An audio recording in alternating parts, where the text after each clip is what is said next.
Hi అండి, అందరూ ఎలా ఉన్నారు? బాగున్నారా? నేను బాగున్నానండి. ఫస్ట్ అయితే నెయ్యి వేసుకుంటాను. ఇది సాంప్రదాయం అయిపోయింది. సాంప్రదాయని అని పాట ఉంది కదా, సో ఆ పాటలో అయిపోయింది. సో ఇది అరటికాయ వేపుడు విత్ ఆలు కలిపి చాలా డిఫరెంట్గా చేశాను. చాలా చాలా డిఫరెంట్గా చేశాను. దీని రెసిపీ నేను పంపిస్తున్నాను, షేర్ చేస్తున్నాను. తప్పకుండా చూడండి, చేసుకోండి. చాలా అంటే చాలా డిఫరెంట్గా ఉంటుంది. శనగపిండి పెట్టి చేస్తాను.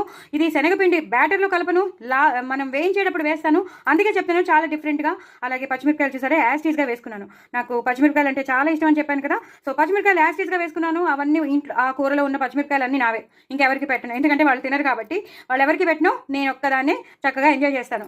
అరటికాయ ఆలు విత్ వండర్ఫుల్గా శనగపిండి, బాగా వేగిపోయిన శనగపిండితో సూపర్బ్ ఉందండి. సూపర్బ్ అంటే సూపర్బ్ ఉంది.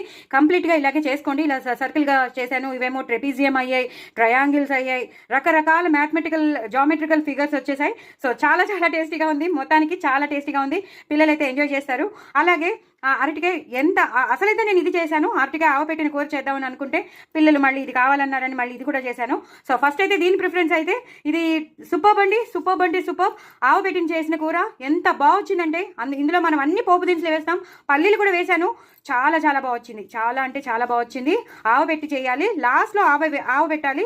మొత్తం కూర అంతా బంద్ చేసేసాక ఆవపెట్టి పెట్టాలి. ఆవపెట్టి ఎలా పెట్టాలో కూడా నేను మీకు చూపించాను. ఆవాలు, పచ్చి ఆవాలని ఎండుమిరపకాయలు వేసేసి గ్రైండ్ చేసేసుకుని వాటర్లో కొంచెం డైల్యూట్ చేసి అప్పుడు వేయాలి. పొడి మాత్రం వేయకండి. వాటర్లో డైల్యూట్ చేసేసి మొత్తం కూర అంతా అయిపోయాక వేయాలి. అద్రిపోతుంది. ఎక్కువ కొత్తిమీర, పచ్చిమిరపకాయలు వేసుకోవాలి. అలాగే ఇంగు పోపు పెట్టుకోవాలి. చాలా చాలా బాగుంటుంది. ఇంకా ఎలాంటి గరం మసాలాలు కానీ వెల్లుల్లిపాయలు కానీ అవి వేసుకోకూడదు. ఇది చాలా చాలా ట్రెడిషనల్ రెసిపీ. చాలా సిస్టమేటిక్గా ట్రెడిషనల్గా చేసే రెసిపీ. చాలా ఫంక్షనల్ టైప్ అండి. చాలా నోస్టాలజిక్ ఓల్డ్ మెమరీస్ అన్ని తీసుకొస్తున్న కూర. చాలా చాలా బాగుంటుంది. ఒక్కసారి ట్రై చేసి నాకు కామెంట్ బాక్స్లో పెట్టండి చాలా చాలా బాగుందని. చాలా ఈజీగా సింపుల్గా చేసేసుకునే కూర, బట్ చాలా టేస్టీగా ఉంటుంది. ఇలా డార్క్గా కలుపుకోవాలి. అడుగడుక్కి పల్లీలు వస్తూ ఉంటాయి. అదిరిపోయింది కూర మాత్రం. Super super super. ఈ అరటికాయ ఫ్రై మాత్రం ఇంకా పిల్లలైతే వదిలిపెట్టరు, మళ్ళీ మళ్ళీ చేయమంటారు. ఇలా ఒక్కొక్క పచ్చిమిరపకాయని తీసుకుని కొరుక్కుని తినాలి. అబ్బాబాబా ఇంకా చెప్పలేను. సో ఈ రెండు రెసిపీస్ నేను షేర్ చేసినాను. అదిరిపోయాయి రెసిపీస్ మాత్రం, అదిరిపోయాయి. ఇంకేం కావాలి?